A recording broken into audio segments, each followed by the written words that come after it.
നമ്മളെല്ലാവരും ദൈവാത്മാവിൻ്റെ സജീവമായ പ്രേരണയാൽ നടത്തപ്പെടുന്ന ഈ ഫിയാത്ത് മിഷൻ്റെ ഈ വലിയ മിഷൻ കൂട്ടായ്മയിൽ പങ്കെടുത്തുകൊണ്ടിരിക്കുകയായിരുന്നു. ഇന്നതിൻ്റെ സമാപന ദിവസമാണ്. ഈ ദിവസങ്ങളിൽ അനേകർ ഇവിടെ വരികയും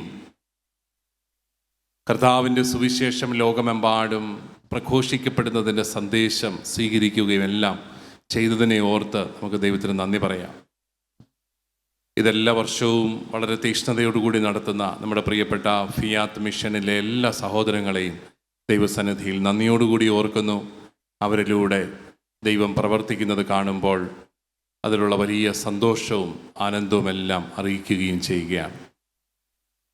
ഇന്നത്തെ സുവിശേഷത്തിൽ നമ്മൾ വായിച്ചു കേട്ടത് പത്രോസിനെ ഏറ്റവും വലിയ മിഷണറിയായി കർത്താവ് തിരഞ്ഞെടുക്കുന്ന രംഗമാണ്. പത്രോസിനെ സഭയുടെ മുഴുവൻ ചുമതലക്കാരനാക്കുന്നതിൻ്റെ ഒരുക്കമായിട്ട് അദ്ദേഹത്തോട് ചോദിക്കുന്നുണ്ട്, നീ എന്നെ സ്നേഹിക്കുന്നുവോ? 3 പ്രാവശ്യം ചോദിച്ചു. സ്നേഹിക്കുന്നുണ്ട് എന്ന് ഉറപ്പ് കിട്ടിയിട്ടാണ് കർത്താവ് പറഞ്ഞത്, നീ എൻ്റെ കുഞ്ഞാടുകളെ മേയ്ക്കുക. അജപാലനത്തിൻ്റെ ദൗത്യം കർത്താവ് ഏൽപ്പിക്കുമ്പോൾ അവിടുത്തെ വ്യവസ്ഥ ഒന്നു മാത്രമാണ്, സ്നേഹിക്കണം, കൂടുതലായി സ്നേഹിക്കണം. ഈ പത്രോസും കൂട്ടരുമെല്ലാം കർത്താവിനെ വേണ്ട സമയത്ത് കർത്താവിനെ ഉപേക്ഷിച്ച് പോയവരാണെന്ന് നമ്മൾ ഓർക്കണം. ശിഷ്യന്മാരെ തിരഞ്ഞെടുക്കുന്ന ഭാഗത്ത് നമ്മൾ വായിക്കുന്നുണ്ട്, കൂടെ ആയിരിക്കാനും പിശാചുകളെ പുറത്താക്കാനും രോഗികളെ സുഖപ്പെടുത്താനും ഒക്കെ വേണ്ടി അവൻ 12 പേരെ തിരഞ്ഞെടുത്തു. കൂടെ ആയിരിക്കാൻ വേണ്ടിയാണ് അവരെല്ലാം തിരഞ്ഞെടുത്തതെങ്കിൽ കർത്താവിൻ്റെ കുരിശു മരണമെന്ന ഏറ്റവും വേദനാജനകമായ ഒരു സമയത്ത് അവിടത്തേക്ക് അവരുടെ സാമീപ്യം ഏറ്റവും ആവശ്യമായിരുന്ന സമയത്ത് അവരെവിടെയായിരുന്നു? സുവിശേഷത്തിൽ എഴുതി വച്ചിട്ടുണ്ട്, അവരെല്ലാം അവനെ വിട്ട് ഓടിപ്പോയി. കൂടെ ആയിരിക്കാൻ വിളിച്ചവരെ 3 വർഷം കൂടെ കൊണ്ടു നടന്ന് പരിശീലിപ്പിച്ചിട്ടും അവസാനം അവരെല്ലാം ആവശ്യ നേരത്ത് അവനെ വിട്ട് ഓടിപ്പോയി. അവർക്കെല്ലാം ഭയമായിരുന്നു, അവർക്കെല്ലാം അവരുടെ ജീവൻ നഷ്ടപ്പെടുമോ എന്നുള്ള പേടിയായിരുന്നു. അവരെല്ലാം ഓടിപ്പോയി. പത്രോസ് ഓടിപ്പോയിട്ട് പിന്നെ ഇടയ്ക്കൊക്കെ വന്ന് അകലെയായി അവനെ അനുഗമിക്കാൻ ശ്രമിച്ചു. അവസാനം 3 പ്രാവശ്യം തള്ളിപ്പറയുന്നതുമൊക്കെ നമ്മൾ വായിക്കുന്നുണ്ട്. ഇങ്ങനെ കൂടെയായിരിക്കാൻ ചേർത്ത് നിർത്തിയിട്ട് തന്നെ വിട്ട് ഓടിപ്പോയവരെ, തൻ്റെ കൂടെ നിന്ന് തനിക്ക് സാക്ഷ്യം നൽകേണ്ട സമയത്ത് തന്നെ തള്ളിപ്പറഞ്ഞവരെയൊക്കെ കർത്താവ് പിന്നീട് വിശ്വസിക്കുമോ? പക്ഷേ സുവിശേഷത്തിൻ്റെ ഒരു യുക്തി അതാണ്. തള്ളിപ്പറഞ്ഞവരെയും ഇട്ടേച്ചു പോയവരെയെല്ലാം പിന്നെയും വിളിച്ചു കൂട്ടി അവരിലൂടെയാണ് കർത്താവ്, അവർക്ക് പരിശുദ്ധാത്മാവിനെ നൽകി ശക്തിപ്പെടുത്തിയിട്ടാണ് കർത്താവ് അവരിലൂടെ പ്രവർത്തിക്കുന്നത്. എന്ന് വെച്ചാൽ കുറവുകളുള്ള സാധാരണ മനുഷ്യരെയാണ് കർത്താവ് അതിൻ്റെ ദൗത്യത്തിനായിട്ട് തിരഞ്ഞെടുക്കുന്നത്. പരിപൂർണമായ വിശ്വസ്തയോടെ കൂടെ നിന്നവർ എന്നുള്ളതിനേക്കാളും മാനുഷികമായ ബലഹീനതകളോടെ തന്നെ അനുഗമിക്കാൻ ആഗ്രഹിച്ചവരെയെല്ലാം അവിടുന്ന് അവരുടെ ഉള്ള് അറിഞ്ഞ് അവിടുന്ന് തിരിച്ചു വിളിക്കുകയാണ്. എൻ്റെ വിചാരം ഒറ്റിക്കൊടുത്ത യൂദാസിനെയും കർത്താവ് സ്വീകരിച്ചേനെ, പക്ഷെ അവന് മാനസാന്തരപ്പെട്ട് തിരികെ വരാൻ സാധിച്ചില്ല. ഈ തള്ളിപ്പറഞ്ഞ പത്രോസിനെ തന്നെ തൻ്റെ ജീവിതത്തിൻ്റെ ദൗത്യ നിർവഹണം തുടരാനായിട്ട് അവരുടെ എല്ലാം നേതൃത്വം ഏൽപ്പിച്ചു കൊടുക്കുകയാണ് കർത്താവ്. അതാണ് തമ്പുരാൻ നമ്മളിലെ സാധ്യതകളെ കാണുന്നു. നമ്മളിലെ കുറവുകളെയാണ് കാണുന്നത്. നമ്മൾ പത്രോസിനെ കാണുമ്പം അവൻ ശരിയല്ല. കാരണം എന്താ? അവൻ ആവശ്യ നേരത്ത് തള്ളിപ്പറഞ്ഞവനാണ്, അവൻ ഓടിപ്പോയവനാണ്, അവനെല്ലാം മാറ്റി നിർത്തിയേക്കാൻ പറയും. പക്ഷെ കർത്താവ് അവനിലെ സാധ്യതകളെ കാണുകയാണ്. നമ്മൾക്കറിയാം, പിന്നീട് ഈ പത്രോസ് എവിടെല്ലാം സുവിശേഷം പ്രഘോഷിച്ചു.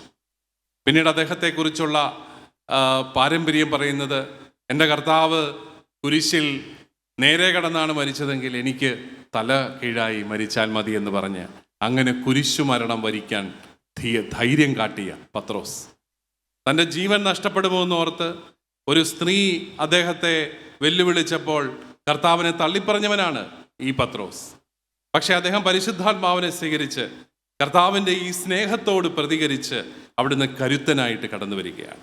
പ്രിയപ്പെട്ടവരെ, നമ്മൾ കർത്താവിൻ്റെ ശുശ്രൂഷകരാകാൻ നമ്മൾ സാധാരണ മനുഷ്യരായിരുന്നാൽ മാത്രം മതി. പക്ഷേ ഒരേ ഒരു വ്യവസ്ഥ മാത്രമേ ഉള്ളൂ, സ്നേഹിക്കണം. പത്രോസേ, നീ ഇവരെക്കാൾ കൂടുതലായി എന്നെ സ്നേഹിക്കുന്നു. ആ ഒരൊറ്റ ചോദ്യം മാത്രമേ ഉള്ളൂ.